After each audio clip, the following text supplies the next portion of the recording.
Good evening and salutations, my GH fans. Okay, so let's talk about this whole Quartermain fiasco, Tracy to the so-called rescue, and Ronnie. So it pretty much leaves off from Friday's episode or Monday's episode. You got Drew, you got Martin that is pressuring Ronnie into signing this paper. Now she's about to sit there and sign it. Outback comes in and he steals the paper. He starts to run off, and Ronnie at this point is like, well, I guess you just got to make a whole new will or whatever. Marty's like, no, no, no, no. We'll just get the paper back, and Drew's pretty much like, just stay right there. We're gonna get this done. Cody comes in and Cody's like, pretty much, where's my dog at? And so he goes after the dog. He gets the paper. The family comes in at this point. Brooklyn and Ned and Olivia. And Drew is just being just the worst kind of piece of trash that he could be. Right? And Drew pretty much kind of plays the victim in a sense. He's like, oh, well, the minute I do something bad, everyone has done bad things in this house. The minute I do something bad, it's the end of the world. Right? And Michael talks about loyalty and everything like that. Like, we all done some bad stuff before, but we don't screw each other over. But that's not entirely true. I mean, hell, Monica gave AJ plenty of chances. This is after AJ pretty much kind of drove into a tree, and Jason was never the same. And yet she still loved him. She still saved him. Um, even afterwards. So he's not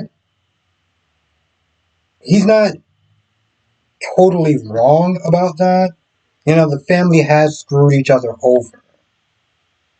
And I feel like a lot of people have forgotten just how not dysfunctional the Quartermains has been, but how they screwed each other over. Hell, I could have sworn Tracy sat there and watched her own dad gasping for life and pretty much kind of withholding his medication. Now, that doesn't erase the fact that Drew is still acting like a piece of shit, but let's not sit there and try to get on this higher moral ground where it's like the family hasn't screwed each other over. Anyway, Tracy, she finds the will, she heads down there, and she bursts in, she's like, hey, listen, I got the real will, so y'all just stop what y'all doing. Everyone in, the family's like, yeah, we didn't do anything. Yeah, now Ronnie tore it up. And of course, I felt like, okay, so she tore up the will. Well, she tore up the, signing over the paper and everything like that she was going to sell to Drew. And she was like, I can't go through with it. And I felt like that was some sort of way of like redeeming her in a sense. And I'm like, yeah, that doesn't really work for me. Because Ronnie starts telling her story and pretty much throws Marty under the bus. And, she pretty much tells them how she got manipulated by Marty, how Marty was simply telling her that, the Quartermains is bad and awful and spiteful and stuff. And granted, two out of the rest, well, were. Now, she wasn't going to go through with the whole selling of the house and everything like that. But when Ronnie came there to pay her respects at the Quartermain crib, Tracy act like the worst version of herself possible on a day where Ronnie wasn't there mourning her sister. Now, don't get it twisted. I still do think that Ronnie should go to jail for her part in it. But the reason why they got in this situation, or why it went that far in the first place, is because Tracy didn't show any ounce of compassion towards someone who lost their sister. And I know people could sit there and say, well, that's just Tracy, that's just how Tracy is, or I'm Team Tracy, whatever the fuck that means.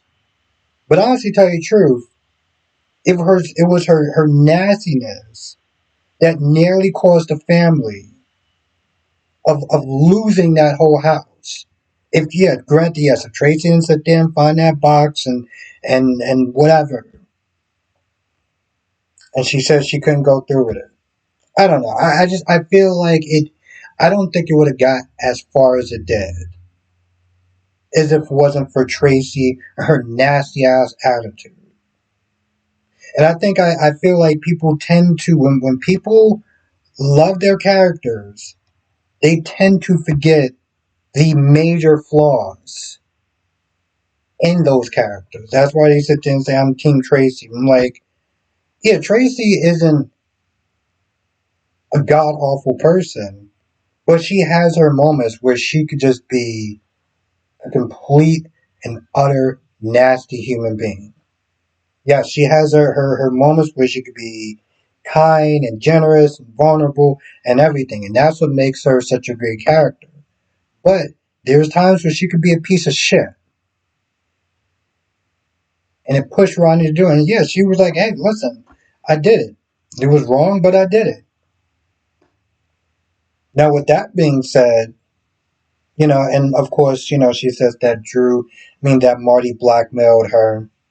And Drew's like, hey, I didn't know anything about this. Okay, I just came here to sit there and purchase the house. I don't know anything that's going on with that guy, whatever, and her. I just came in here to purchase a house. Ronnie's like, yeah, listen, you're. And she tells Chase, hey, listen, he's kind of a piece of shit, but I can't sit there and say, like, he blackmailed me. He didn't. And so while Tracy's like, yeah, well, I think you should go to jail too, Brooklyn's like, well, she confessed and she admitted what she did was wrong, and like pretty much what they're saying, you don't need to, place handcuffs on her. Tracy's like, yeah, okay. But for right now, I'll sit there and pretty much settle for Marty going to jail. That's exactly what Chase does. Chase pretty much placed the handcuffs on him, and then Ned comes over, and Ned's like, I have a better idea. Um, and see, here's the thing though. You participate in fraud, and then you just say, "Oh, I'm sorry. What I did was wrong, and it was hurtful. And I didn't mean to hurt anyone." Oh, okay, cool. You can go. Yeah, no, you free to go. Like, wait, really? You just admitted to also helping commit fraud. Yeah, he's the one that did it. He's the one that perpetrated it, and he did sit there and blackmail you into it. But you agreed to fraud initially. You knew damn well that will was not real, and you knew the house and everything like that. He even sat there and said, "Hey, listen, I think the house is going to go to somebody who's worthy." So I don't understand how oopsie daisy you just be like, "Oh, okay, cool. You committed major fraud, but no, it's fine. You can go. You apologize, and you're a senior, and I just don't feel right doing it." Like, oh, okay, cool. Is that how we do the law now? We just okay. So that happens. Now Curtis goes to Jordan and says, "Hey, listen, I know that Portia is pregnant with my baby, but that don't change shit between me and you. I still want you in my life. I still want to sit there and pursue something." Jordan's like, "Hey, listen, let's just take things slow," because she's like, "What I don't want is for me to sit there and envision a future with him, and then it all gets taken away." And I'm like, Jordan, you do realize I don't feel bad for you, right? Because you are actively putting yourself into a very complex, complicated situation that you don't actually have to do. Again, this is the reason why most times, when it comes towards divorce and and still having a child with that person, most people are just like, I don't really want to sit there and get involved in this whole thing. It's already a complex situation because of the fact that they share Trina. So there's always going to be that level of, I gotta sit there and deal with this person because we share a daughter. But now you're going to be sitting there sharing another child, and this is what you want to put yourself into. This is a situation you want to put yourself into. This is the reason why you couldn't be bothered to, I don't know, maybe complete the assignment that you started with, being undercover because you were too busy sitting there getting into this shit fast. Like, are you serious? Now, she does sit there and wind up kissing him, even though that they didn't even start filing for divorce. She just said F it and start kissing Curtis. And Portia is not looking too happy, which is laughable, seeing how Portia is sitting there knocking boots with Isaiah. And, I know people are going to sit there and say that, well, technically their marriage is over, even if the papers didn't get. Well, listen, their marriage isn't over until that divorce goes through, as far as I'm concerned. So for right now, all four of them are being absolutely basuda. That's my opinion of the whole thing. Now Sitwell going up to Laura, was like, I want to make Port Charles, a great place for the community and stuff. Laura's like, so we just want to sit there and act like you didn't do all that shit back in, what was it, Africa or something like that? Like, Anna and Jason and holding my son Lucky hostage. And then, Sarah was like, okay, I don't know about all that left stuff, but I mean, what about the stuff that I'm doing now? I mean, I'm doing great things now. Or you mean like setting Christina's um, bar on fire? Now, I don't think that she mentioned the whole Sasha thing, kidnapping Sasha to get the diamonds back. But she pretty much makes it known like, bro, you did a lot of stuff before you got here, and you've been doing a lot of stuff after you got here.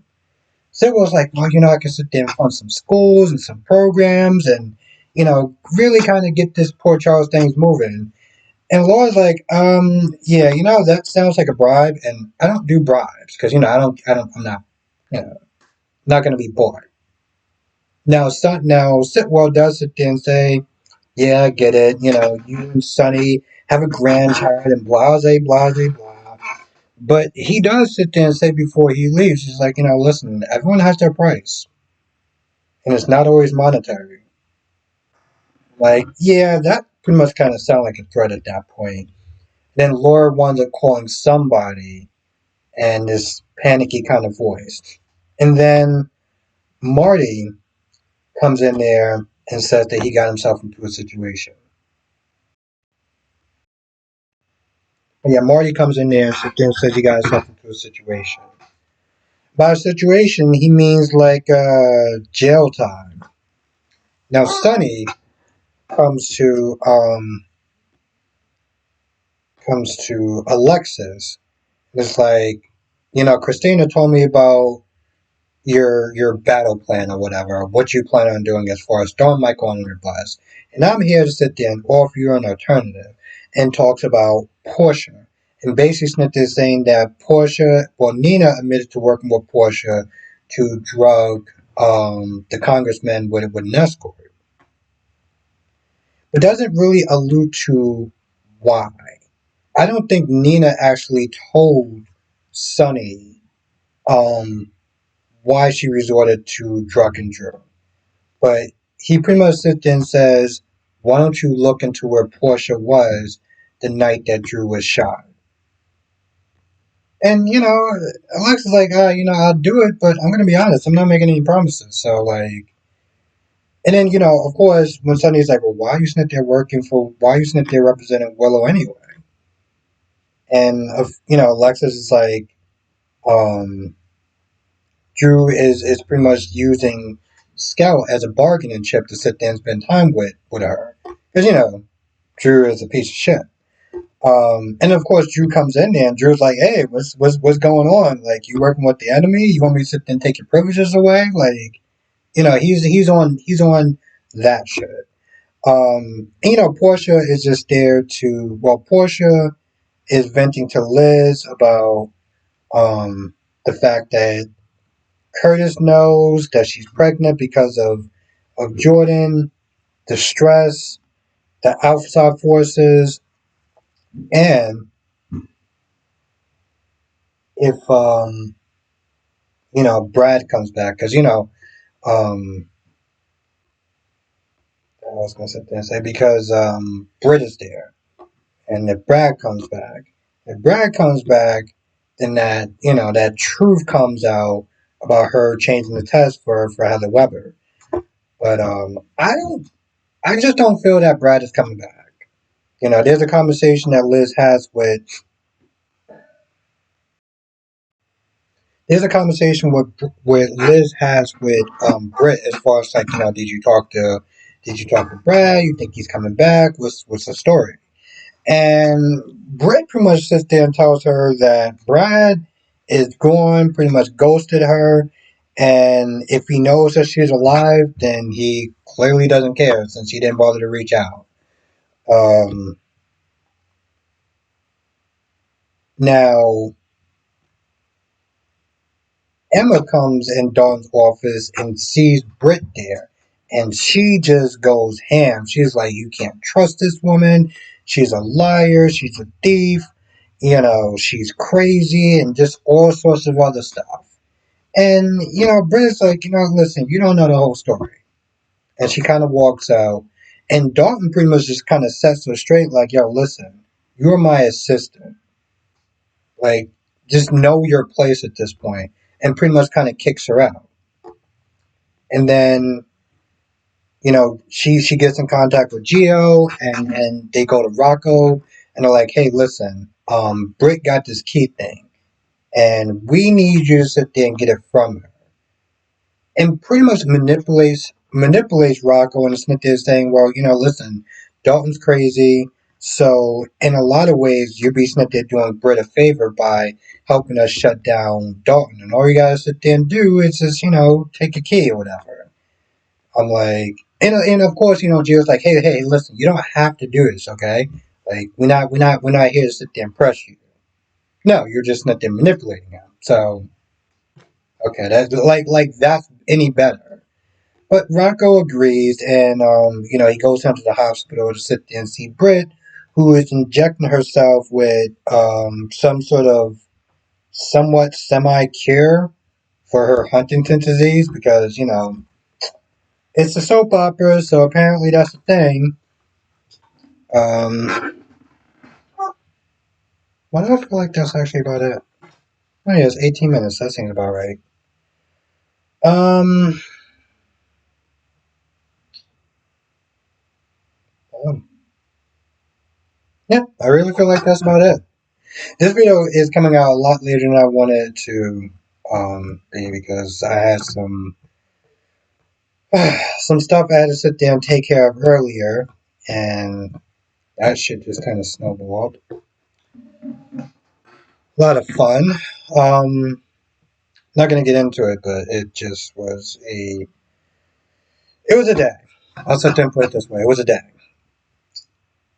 Tomorrow the video should come out normal time as usual. So anyway, I feel like that's about it. Now, if I missed anything, write in the comment section below. If I felt like I didn't say my piece, I will probably add some stuff to tomorrow's stream. Add some stuff to tomorrow's video. I felt like I sound off on everything, but maybe I just feel like calling Tracy more names. I don't know. Either way, I feel like that's about it. If I missed anything, write in the comment section below. Let me know what your thoughts are in the comment section. And of course, Wednesday I'll be sitting there going over all of it. Monday, Tuesday, and Wednesday, and all 5 of the soaps.